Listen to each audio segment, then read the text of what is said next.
Lenia Batres, bienvenida otra vez a Largo Aliento.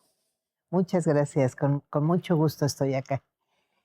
Es un hecho, el 2 de junio los mexicanos vamos a votar por los juzgadores del país. Es un parteaguas en nuestra historia.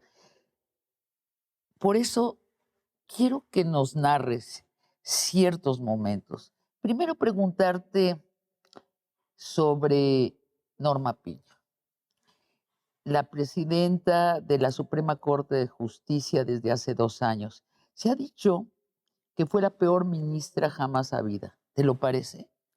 Bueno, renunció a ser presidenta de la Corte. Asumió que su pensamiento era preponderante a la función que estaba realizando. Su pensamiento. Sí, claro, su ideología, sus preferencias, incluso hasta sus necesidades políticas. Las puso por delante, puso todo eso por delante y terminó asumiendo un papel absolutamente faccioso. Todo el tiempo lo ha asumido. Entonces, por supuesto, yo no recuerdo, tampoco se sabe mucho públicamente de cómo se desempeñaron hacia adentro los demás presidentes de la Suprema Corte, que es parte de esta secrecía que tiene el Poder Judicial y que lo caracteriza, que lo ha caracterizado. Sin embargo, si es absolutamente público, pues esta insistencia en representar a una parte de la sociedad, a una parte del pensamiento jurídico, pero incluso del pensamiento político de nuestro país. Son dos cosas, ¿no? Porque sabemos de sus cenas con el presidente del PRI, con el presidente del PAN, y nada menos que previo a las campañas electorales, se reunió con ellos. Ajá. Y después también sabemos de las cenas continuas con los voceros de la derecha, ¿no? Que se reunía con los intelectuales de la derecha. ¿A eso te refieres? Y bueno, ¿y que eso quedó representado en sus acciones? Me refiero fundamentalmente a sus declaraciones, porque bueno, pensemos que ella no ha aceptado todas esas cenas, que por cierto sí han aceptado los que estuvieron en Sí, ellas, exacto. pero ella no. Bueno, no nos consta esa conducta. Lo que nos consta, lo que sí nos consta, es esta facciosidad en términos de estar atacando puntos de vista, incluso promover algunos tipos de conducta de los propios jueces. Ella convocó mucho y muchas veces a los jueces a estar trabajando por la independencia judicial. Nunca un ministro agarró la bandera como si esa fuera una función y no una consecuencia finalmente de nuestros actos, no un requisito permanente con el cual no se milita, es un actuar. Nosotros somos independientes y se entiende que es un prerequisito para resolver. No es una militancia que debamos hacer. En el momento en que se vuelve militante, en realidad lo que está haciendo es un llamado a no se acerquen allá, no miren, resuelvan en contra, emitan todas las suspensiones que quieran, porque para eso es la independencia judicial. Son llamados. Siempre hubo, creo yo, responsabilidad de los presidentes de la Suprema Corte, no solamente para relacionarse bien con los otros poderes, sino para no crear crisis a través de los juicios. Y ella creó respetar los actos de los otros poderes, y solamente si hubiera alguna violación, entonces sí dejar pasar algún tipo de consigna, incluso jurisdiccional. A mí me consta, por ejemplo, es muy conocida esta relación que tuvo el ministro Saldívar, muy civilizada con el Poder Ejecutivo. Es muy conocida también otros diálogos, incluso el ministro Aguilar tuvo mucho diálogo con los otros poderes. Lenia, ¿y tú crees que, bueno, tú conviviste con ella este último año? Ajá. ¿Tú viste cómo ella se imbuyó de un heroísmo? así de que ella se pensó la última representante del Poder Judicial en democracia? Yo creo que sí. Por ejemplo, un ministro, presidente, presidenta en este caso, hubiera visualizado realmente algún riesgo en la propia democracia, creo que su función principal era haberse ido a sentar con los titulares de los otros poderes y hacerlo saber. Y ella, Y lo eh, que ella decidió hacer fue generar una relación enconada. Y es más, bueno, ya hasta en últimas fechas, cosa que me tiene muy sorprendida, eh, organiza eventos institucionales y decide a qué ministros invitar, a qué ministros no, como si no fuéramos parte de un mismo cuerpo titular del Poder Judicial. o sea, O sea, traducción, tiene un nivel de facciosidad extremo, extremo. traducción, poder ejecutivo de izquierda, barbarie. Poder legislativo dominado por la izquierda, barbarie. Ministros que tienen simpatía hacia la izquierda, barbarie. Y ella es la representante de la derecha. Pues termina siendo la representante, sí, pues yo creo que sí tiene una identidad porque hay que ponerle un nombre, pues finalmente es con quien no ha dejado de tener relación, pues esa es Bueno, la y realidad. esa es la misma narrativa de la prensa de la derecha. Tal vez leyó demasiados periódicos y le gustó el papel que le asignaban, que no es el de presidenta de la Suprema Corte de Justicia, por cierto. Ahora te pregunto sobre la última sesión que tuvieron ustedes en la Suprema Corte de Justicia 2024. Fue la última sesión de la Suprema Corte de Justicia del Poder Judicial tal y como lo hemos conocido y el segundo informe de la presidenta Norma Piña. ¿Qué aire se respiraba en esa última sesión? Un aire denso, sí. Denso. Sí, bueno, estamos cerrando en realidad el año y pues más bien creo que para mí fue sorpresivo el mensaje, fue un mensaje, Antes de que nos hables del sí. mensaje de ya se saludan ustedes entre sí, No, nosotros con sus togas nunca negras, hemos dejado de saludarnos. Nos saludamos muy cordialmente, siempre, en realidad. pero aún en esa última sesión, porque además la mitad de los jueces, de los ministros, habían renunciado a participar en el nuevo Poder Judicial, como se presenta. ¿Aún Eh, así se saludan con cordialidad? sí, venía ella muy seria, sí, se veía afectada. Venían varios ministros muy serios, por supuesto, pero no obstante, sí nos saludamos bien. No hay, eh, no, y bueno, pues motivos por los cuales yo creo que debiéramos aguantar incluso algún tipo de trato distinto. Entonces creo que ella lo sabe y por lo menos esas reglas de civilidad sí se guardan. Pero sí había tensión, mucha tensión, creo que había desconcierto y finalmente a partir de entonces pues sí vino cambiando la actitud, ha venido transformándose, un poco errática, ¿no? Pero sí. ¿Y habían invitados a esa sesión o era cerrado? No, era una sesión cerrada, Era cerrada. sí. Qué cosa, ¿no? Aún en este momento histórico era cerrada. Y bueno, ¿y qué dijo Norma Piña en su informe? En su informe, Que fue un informe de despedida, ¿no? bueno, en el informe sí hubo invitados, ahora que veo, Ajá. sí. Fue un informe de despedida de año. No hay que olvidar que ellos se van a quedar hasta el 30 de agosto del año que entra, porque finalmente la reforma constitucional lo dispuso así. Ah, Entonces, es un corte, ¿no?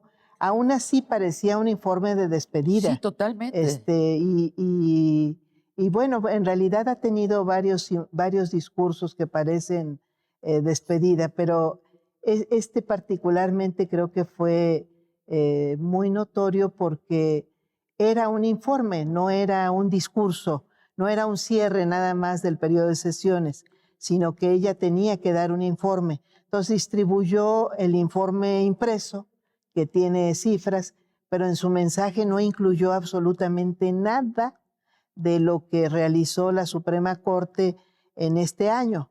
Y entiendo que en general se suele incluir, pues justamente cuántos amparos en revisión resolvimos, cuántas acciones de inconstitucionalidad, cuántas controversias constitucionales, cuántos recursos de reclamación, que es básicamente lo que resuelve la Corte. Y en este caso no se incluyó numeralia, no se incluyó, por ejemplo, los casos, digamos que sobresalientes o relevantes que pudimos haber discutido durante el año. Es que tenía un tono de despedida. De nuevo, es increíble. Entrelazado en lo que era aparentemente un informe, era una despedida y un reclamo a la reforma judicial. Eh, Ni eh, siquiera era flagrante así, estaba como en clave. Yo me quedé pensando mucho ese día porque incluso me dio la impresión de que ya todos deberíamos pasar a la siguiente fase. Ahí tuve esa claridad, porque estar oyendo que eh, parecía que no se había votado todavía la reforma Exacto, judicial, exacto. parecía que sigue en discusión Sí, y hay que seguir debatiendo. Bueno, cuando además el debate en todo caso tendría que haberse hecho directamente con el Poder Legislativo. exacto. Y nosotros ya nos habíamos presentado, todo el Pleno, por cierto, los 11 ministros y ministras, ya nos habíamos presentado con el Poder Legislativo, externamos nuestro punto de vista cada una y cada uno de nosotros, incluyéndola a ella. Y después se levanta y los aplausos, que eran como, de nuevo, este tono heroico, Ah, de resistió hasta el final, y después los otros ministros supremos que salen y hay gente del Poder Judicial aplaudiendo.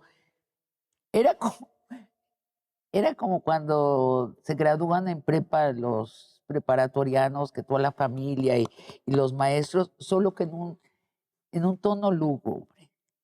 No sé si te pareció, pero yo viendo los videos veía que sí había un tono de adiós, de se hunde el barco, ya nunca seremos. sí, yo creo que ella sintió que tenía ese pendiente, porque a lo mejor nunca dijo lo que quería decir y le fue festejado. Entonces creo que armó ese escenario para eso.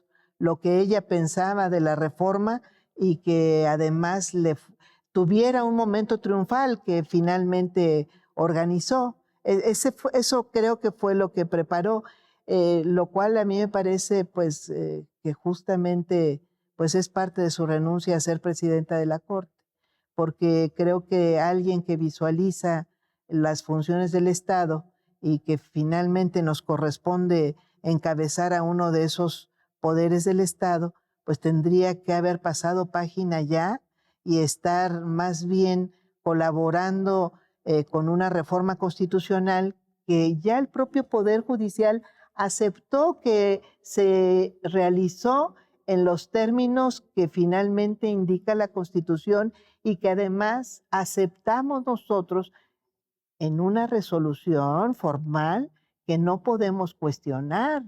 Entonces, con todo y que la presidenta pensara que sí debimos haber resuelto contra la reforma judicial, ya el Pleno de la Corte acordó otra cosa y ella debería asumir esa resolución para empezar y debería hablar por el Pleno de la Corte, que no es su opinión, que no es finalmente su opinión personal la que puede regirlo y la que puede regir al conjunto del Poder Judicial, sino la opinión de lo que ya sucedió, ya se fue resolviendo constitucional e institucionalmente y que ella misma finalmente no puede cuestionar porque sucedió de manera totalmente clara y en uso de nuestras facultades. Lenia, no te va a gustar la propuesta que te voy a hacer. Lo que te propongo es que después de una pausa sí revisemos las objeciones que ella heredó hacia la reforma del Poder Judicial, y te digo por qué, por algo pedagógico, porque creo que resumió bien ella lo que la prensa adversa a esta reforma teme. ¿Te parece que, que la revisemos? Vamos a un corte y regresamos. Lenia, hay un momento en donde la presidenta de la Suprema Corte de Justicia, Norma Piña, de pronto decide que 6 votos son suficientes cuando todos entendíamos que eran 8 votos. Parece que no me escuchó. No, sí le escuché, a lo mejor no se explicó. Si ya se resolvió, no sé si se vuelva a votar, sería un poco absurdo. La ministra Lenia dijo que era absurdo. Absurdo, lo sostengo.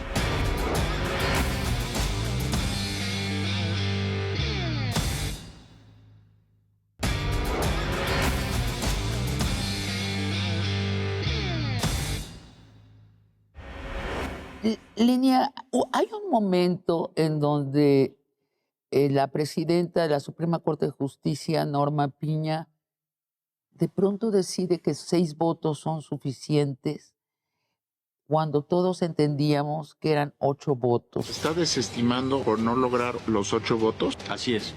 Y yo veo bien difícil que podamos decir, vamos a hacer una reviviscencia de 8. Ahí es donde se refiere a esta interpretación literal. No es este caso. Usted se inclina porque sea una literalidad como lo establece la No, Constitución. parece que no me escuchó. No, sí le escuché, a lo mejor no se explicó. Si ya se resolvió, no sé si se vuelva a votar, sería un poco absurdo. La ministra Lenia dijo que era absurdo. Absurdo, lo sostengo. ¿Nos lo explicas? Porque de plano así sonó en griego esa discusión. ¿De qué se trataba? Pues es que nosotros tenemos un pleno de 11 integrantes. Viene la reforma constitucional que establece un pleno de 9 integrantes y establece una mayoría de 6 votos, se entiende dos Cuando hay terceras 9. partes, exactamente, de 9 integrantes. Entonces, la ministra, nosotros discutimos en eso porque teníamos que resolver qué íbamos a hacer con ese tema y con el tema de las salas, porque también la reforma la suprime. Entonces tenemos nosotros un año prácticamente de transición y teníamos que resolver en qué momento asumíamos esas 2 disposiciones. Entonces primero se resuelve lo de las salas, si se asume no las podemos suprimir ahorita, implica una preparación y probablemente incluso una reforma a la ley de amparo por las cargas de trabajo que finalmente están divididas en 2 salas y implicaría que un solo cuerpo resuelva en este momento todo. No teníamos condiciones, estuvimos de acuerdo. Y respecto del tema de la votación, se quiere dejar primero en una sesión a un lado y después lo quiere traer el día que no estaba juntando la ministra los 8 votos que ella quería, que fue justamente cuando discutimos las acciones de inconstitucionalidad contra la reforma al Poder Judicial. Justamente en ese momento ella quiere hacer valer que se trata ya no de 8, sino de 6 votos, y lo asume, lo menciona como si ni siquiera tuviéramos que definirlo como habíamos quedado en su momento. A ver si pega. Sí, exactamente. Exactamente. Bueno, ya habíamos dicho esto y son 6 votos, no 8, y quiere seguirse de largo, lo cual pues era... Y tú la paras. Pues yo pregunté en ese momento, ¿de verdad se quiere declarar inconstitucional una reforma constitucional? Además que eso en sí mismo nunca ha sucedido y nosotros sostenemos que no procede, pero además con 6 votos, ni siquiera con los 8 que implica la mayoría calificada de 11 ministros. Sí fue chistoso, ¿no? O sea, Bueno, es como fue... la alumna de la clase que de pronto dice, no, es que el 4 es excelente y el 10 es reprobado. Eso se hace mucho, justamente en los juzgados y en todo el ambiente jurídico. Conviertes la verdad en otra verdad y entonces tu resolución no tiene Híjoles. nada que ver ni con la lógica. Pero esos son recursos marrulleros, se les llama chicanadas, pero Sofismas. en eso residen, en un conjunto de sofismas que renuncian a la lógica para poder llegar a la conclusión que quiere la persona. Y si no hubieras Entonces, estado allí, ¿qué pasa? bueno, ¿Chance y pega? yo lo hice evidente en ese momento y lo que hizo la ministra fue declarar un receso. Yo entiendo que debió haber visto varias miradas de sorpresa, que no debo haber sido la única, y entonces se va al No, hombre, receso y entiendo que lo discute con los ministros con los que podría ella querer contar para asumirlo. hubiera sido un cataclismo eso, pero decía yo antes del corte que hubo algunas críticas que hizo Norma Piña sobre la reforma judicial que me parece a mí ameritan revisarse, que compendian las críticas y los temores hacia la reforma judicial. Por ejemplo, dijo que la reforma judicial no se hizo por un diagnóstico, sino por un capricho. Pues es una miopía muy fuerte, ¿no? Es justamente parte de lo que deja el haber negado a los otros durante los 6 años. Entonces, se está escuchando todos los días reclamos de estas liberaciones indebidas, además de que hay pues esta tendencia a ir liberando suspensiones, no solamente personas presas cuestionablemente liberadas, sino ir también emitiendo una cantidad enorme de suspensiones contra actos de gobierno en los juzgados, que no se resuelven algunos temas, que temas como algunos que incluso pues hubo llamamientos específicos del Poder Ejecutivo, como fue este tema de lo económico, de la austeridad que no quiso asumir nunca el Poder Judicial. Bueno, pues hay como, digamos, que una impresión de que la ministra estuvo en otro lado, ¿no? Que no estuvo estos últimos años en México y que ella misma es incapaz de hacer un diagnóstico y de acercarse a la gente y preguntar qué piensa del Poder Judicial. Exacto, exacto. Y te lo dice, es una actitud elitista, es negar lo que sabemos la mayoría de los mexicanos sobre el Poder Judicial, que es un poder opaco, que ha sido un poder opaco y que nos sentimos inseguros ante un juez mexicano. No sabemos a qué va a responder un juez mexicano. Paso a la siguiente crítica de Norma Piña. Dice ella que uno de los aspectos que más se repitió criticando al Poder Judicial es cuánta gente está en la cárcel en México sin juicio. Ajá. ¿No? Entonces decía que eso se debe en gran parte a la prisión preventiva oficiosa, de la que hace culpable al presidente López Obrador. Pues no, en realidad no tiene ninguna relación en tanto que los jueces tienen un límite de tiempo para resolver. Si la responsabilidad penal tiene de un delito equivale a más de 2 años, un juez tiene 4 meses para resolver. Perdón, a menos de 2 años tiene 4 meses. Si equivale el delito a prisión de más de 2 años, tiene hasta 1 año para resolver. Pero esto ya estaba en la Constitución. Ahora se afianza con la reforma porque se le pone además que va a haber finalmente que tener que justificar el juez cuando no cumpla este término. Es decir, pues eso no depende de la prisión preventiva, depende de que el juez resuelva. Entonces, ¿te parece La prisión preventiva es una prisión mientras el juez resuelve en su sentencia. O sea, Ya, una persona como este señor Vallarta del caso Florence sí, Cassés, Israel que Vallarta. tiene 17 años en prisión, no tiene 17 años porque haya prisión preventiva. Él tiene 17 años en prisión preventiva, pero él no debió haber tenido más de un año en prisión preventiva. Y tiene 17. Eso no depende ni del Ministerio Público ni de la existencia de la prisión preventiva, sino de un juez que no ha emitido una ¿Y sentencia. por qué no han emitido, así muy brevemente, este desvío? ¿Por qué sigue en la cárcel este señor? Pues es una buena pregunta. Yo lo que creo es ¿Hay que una omisión clara allí? Digo, no, no será porque le guste estar en prisión. no, por supuesto que hay una omisión, pues el juez no tiene ningún motivo por el cual no haber emitido una sentencia. Si no tenía o si no tiene al día de hoy elementos suficientes para emitir la responsabilidad, para diagnosticar o para determinar una responsabilidad penal de esta persona, pues tiene que liberarla. Fíjate. Eso es lo que tiene que hacer. Ahora no tiene por qué seguir esperando a que un día le lleguen más pruebas. No sé qué está esperando.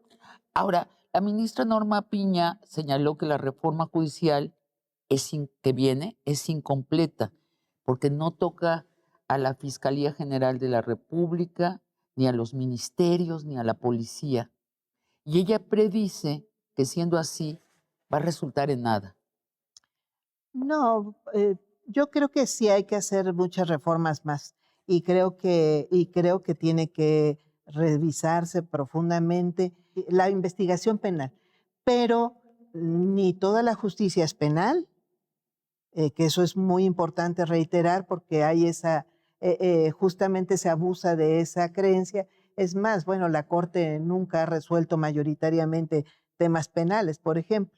Ni toda la justicia es penal, pero además es una reforma constitucional y el propio Poder Legislativo pues se comprometió a revisar al Ministerio Público. Sí se comprometió, fíjate. Sí, entonces entendemos que eso va a suceder en algún momento. Yo incluso pensaría que tiene que revisarse hasta este mismo esquema de las fiscalías que le está permitiendo a fiscales quedarse más años que una administración y hasta generar un poder alterno pues, peligrosísimo a los de los gobiernos. Bueno, todo eso tiene que revisarse y tiene que revisarse fundamentalmente, yo creo que con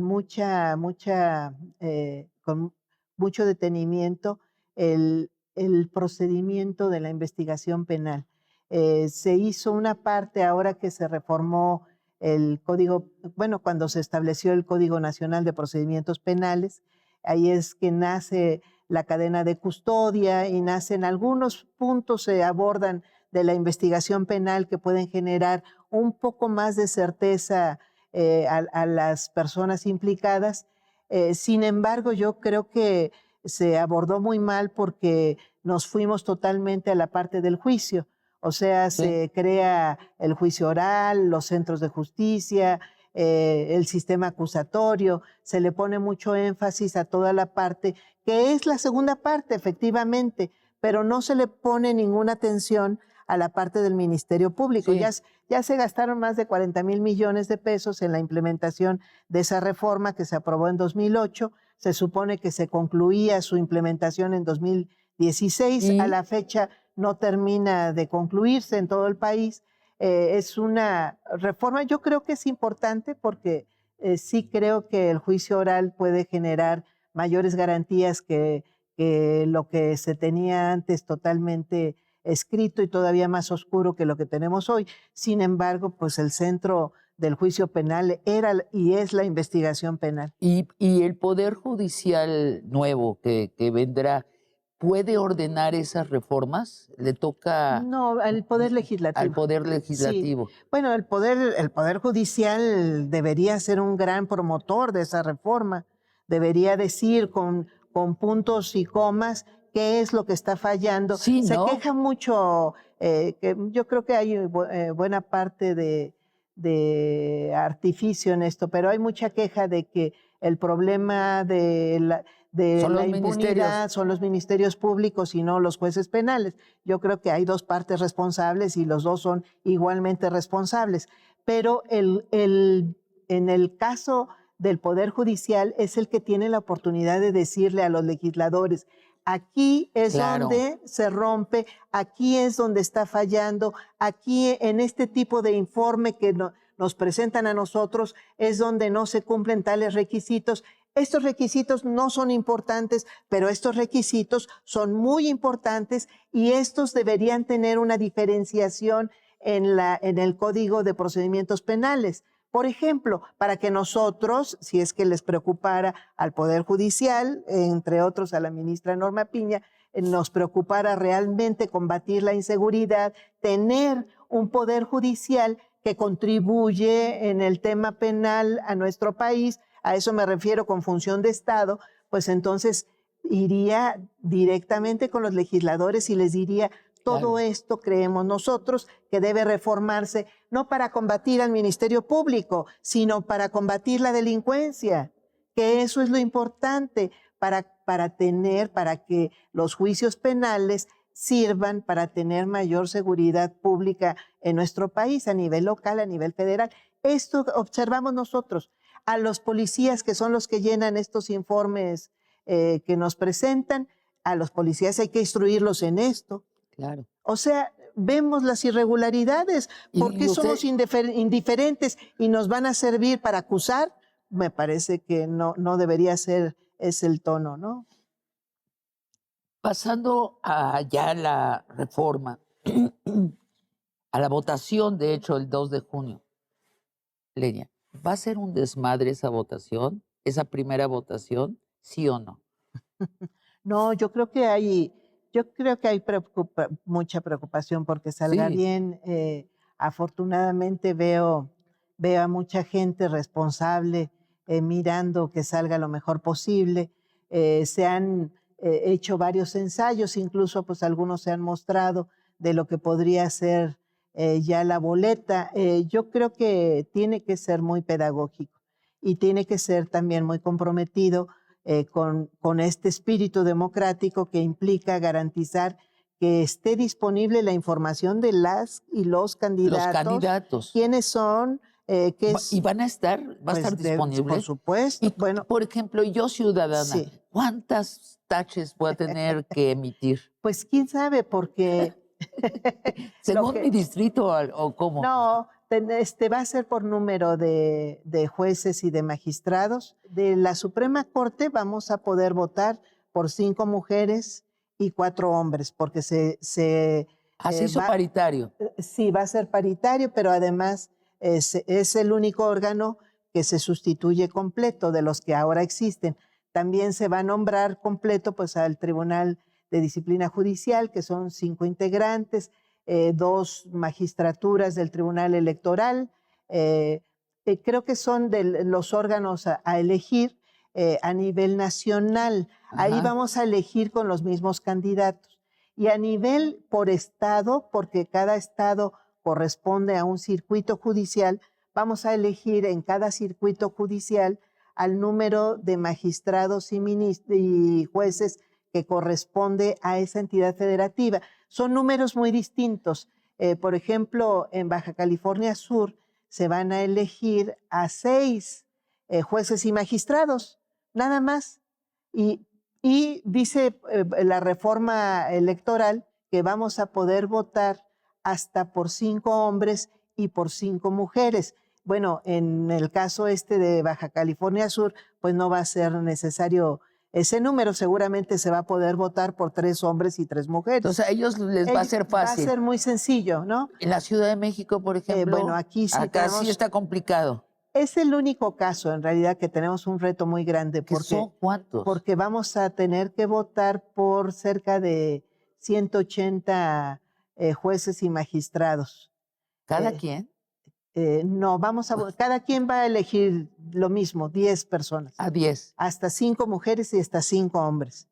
Pero ya en el conteo lo que vamos a terminar eligiendo es a cerca de 180. O sea, durante un día, 188, si mal el no 2 de recuerdo. junio va a ser día de clases en la en la Ciudad de México por lo menos y en gran parte del país. Vamos a tener que estudiar Ay, bueno, ahí tenemos nosotros currículums, un reto muy fuerte sí, y yo creo que sí, el mayor reto de de este formato, por lo ajá, menos, bueno, y del propio ejercicio de elegir a los jueces, juezas, magistrados, magistradas, es el número. Y que en este momento en nuestro país no tenemos un juez por distrito, o más bien los distritos resulta que son los circuitos. Entonces no tenemos diferenciación. En el caso de la Ciudad de México, un juez de distrito tiene la misma competencia que un magistrado de circuito, es decir, en toda la Ciudad de México, no en la alcaldía fulana de tal. Entonces, a lo mejor podría más adelante estarse revisando eso para que elijamos por una circunscripción pequeña, no por 180, claro. sino por los 20 de ese ¿Cada distrito. cuánto van a ser elecciones para el Poder Judicial? Pues tendría que estarse, lo que se supone en la reforma es que cada 3 años se va a revisar cuántos cargos hay a elegir más bien. Entonces tenemos en 2027 que vamos a elegir la otra mitad, pero a partir de entonces vamos a tener ya números que pueden ser distintos. Bueno, se supondría que mitad y mitad, de todas formas, mitad y mitad en el siguiente ejercicio, Caray. la otra mitad en el siguiente ejercicio. Bueno, nos quejábamos de que no había democracia en México, ¿no? Y ahorita sí va a ser ponerse a estudiar. Según tengo entendido, en Suiza tienen muy seguido elecciones y eligen 5 presidentes en cada Así. elección y luego se rotan. Y bueno, es complicado, pero implica un movimiento y una comunicación con los Con el ciudadanos. electorado, sí. Vamos a un corte, regresamos a nuestro último bloque. ¿Cuál es el escalón de hermanos? Explícame los nombres.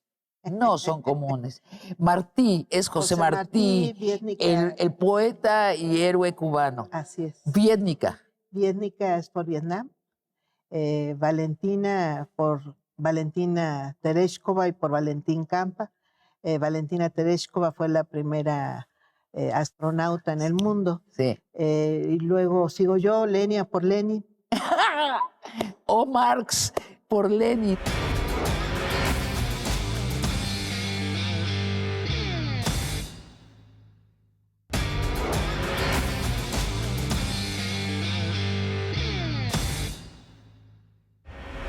Lenia, nuestro último bloque. Te quiero preguntar sobre ti. ¿De dónde vienes tú? Cuéntanos de la casa de tus padres.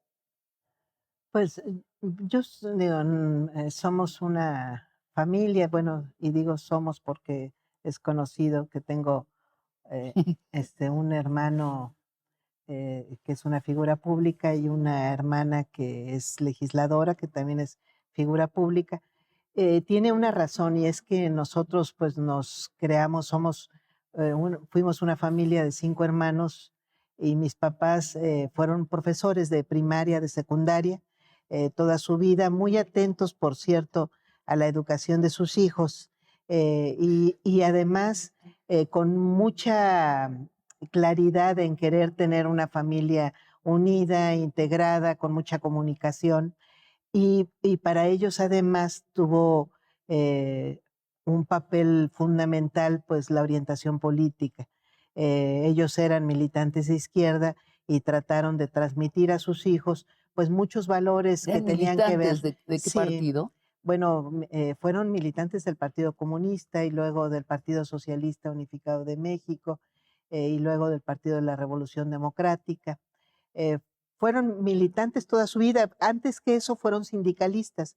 De hecho, pues ellos forman parte del movimiento revolucionario del magisterio, que fue un gran impulsor. Bueno, se movilizó en 1959 de manera muy enérgica en el país y fue un gran impulsor pues también de las mejoras al gremio del magisterio en nuestro país. Se leían mucho en tu casa. Se leía muchísimo, vivimos rodeados de libros. Y leía, por ejemplo, los domingos era día de lectura, había un silencio. Bueno, eran tremendos. Mis papás nos ponían a leer y nos ponían a competir por la velocidad en la que leíamos. Y además nos sugerían lecturas. No nos forzaban cuando no eran escolares a leer algo determinado, pero sí, bueno, había una sugerencia permanente en la casa que además estaba llena justamente de libros, entre otros de Ríos, cuando éramos niños, Sí, que Ríos. por supuesto, pues La Secretaría de Educación Pública fue fue un Ríos. gran Sí, formador sí, así de es. mucha conciencia social, Ríos. Y leíamos mucho los periódicos. Nos da ahora risa porque bromeamos con mi papá, que va a cumplir 90 años ahora. Bromeamos mucho con él porque nos sentaba a escuchar los informes de gobierno y además nos preguntaba Y a desglosarlo. de qué se había tratado, por supuesto. Bueno, para ellos Críticamente, supongo. había mucha insistencia en la capacidad de análisis.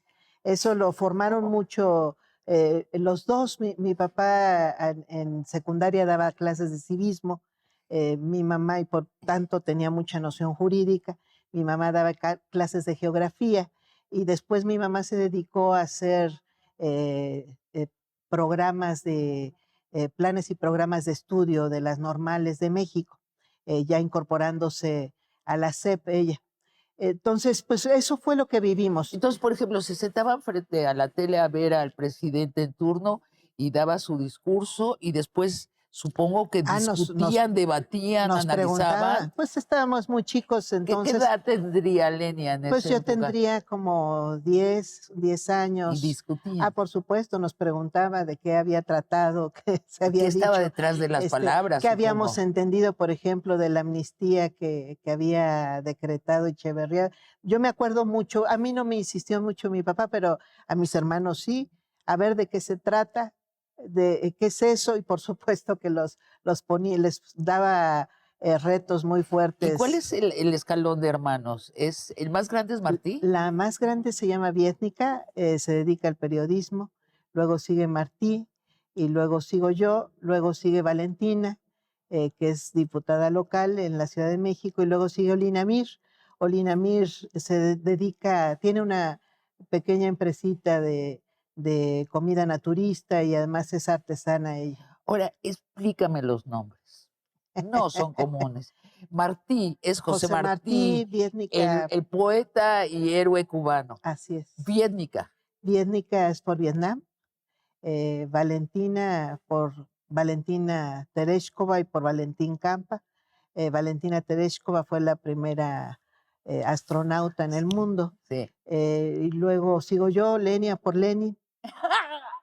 O Marx por Lenin. Y luego. Luego sigue, bueno, Valentina sigue después que mí. Luego sigue Olinamir. Olinamir es la más chica y su nombre es Movimiento de Paz. Olin en náhuatl y Mir, que es paz en varias raíces eslavas. ¡Qué maravilla! Es que me los quiero imaginar a los Batres.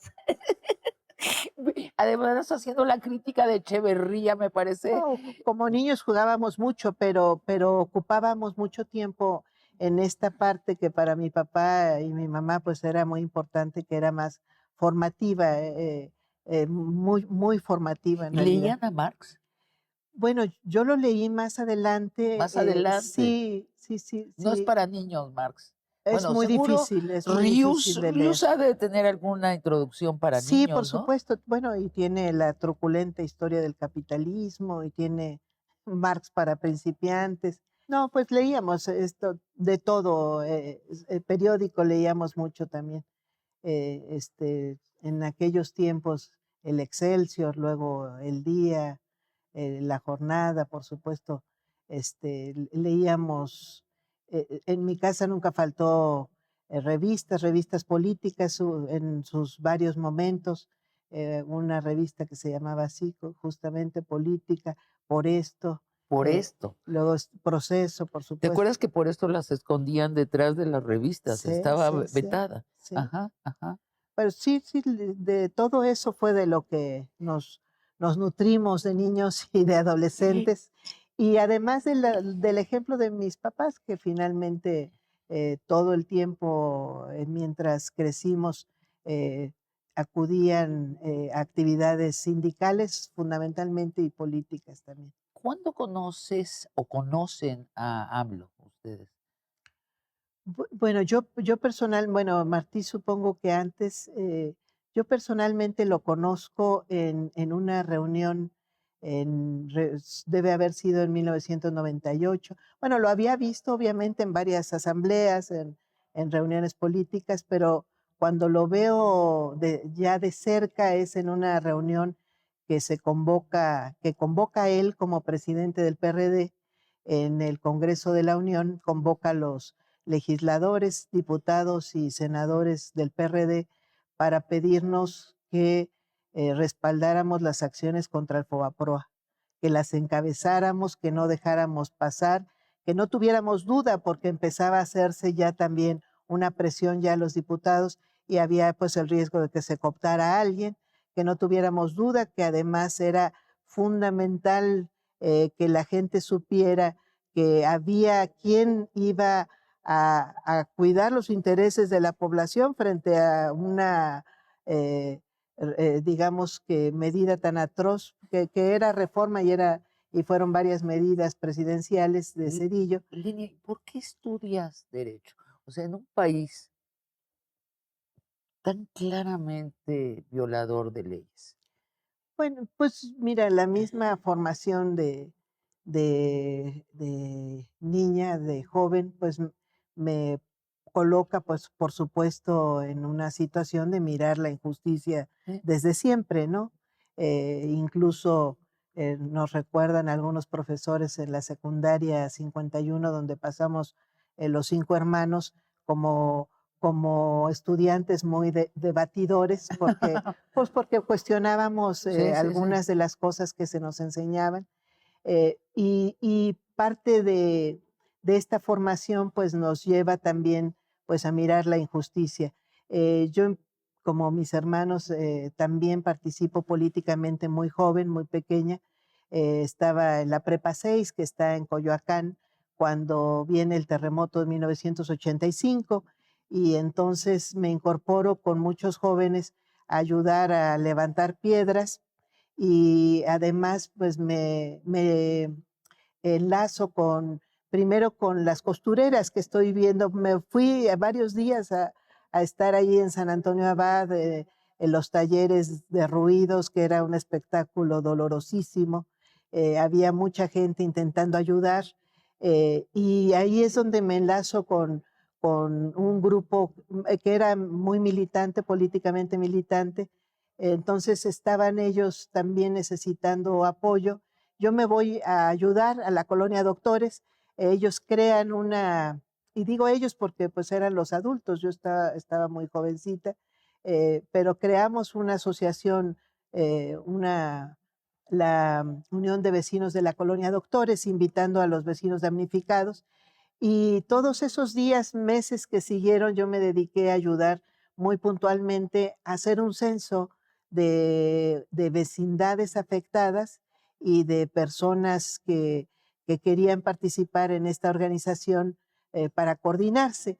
Al final fue muy sorprendente porque parte del listado que termina expropiándose de vecindades y de predios en general de la colonia Doctores, pues yo me sentía muy orgullosa porque me sentía parte de los autores que habían logrado que finalmente se expropiaran y que pudieran reconstruirse en esos predios pues las viviendas de las personas que habían finalmente sido víctimas O sea, allí la o ley sí, padecido. para eso la ley sí sirvió. Todo ese proceso para mí fue fundamental para pensar que debía estudiar derecho. Y que sí, a través de la ley se puede cambiar Pues que para tenía mejorar al país. que tenía que exigirse, ¿no? Primero, o sea, cuando vemos a las costureras padecer tantas violaciones a las leyes, pues se ve muy claro que no es la ley la que está equivocada, La aplicación. sino que no hay autoridades que la hagan valer, que no hay, que los trabajadores mismos se atreven poco a interponer O sus sea, demandas que el laborales. intermediario entre las personas y las decisiones estaba ausente, pero está la ley. Exactamente. Lenia, ¿qué dice tu papá de lo que está pasando ahorita en el Poder Judicial? ¿Se la cree? Pues está muy atento al proceso, sí hemos comentado muchas veces. eh, pues yo creo que está, como muchos mexicanos y mexicanas, muy esperanzado en este proceso de transformación, ¿Se la imaginaba? de cambio ahí. No, yo creo que no.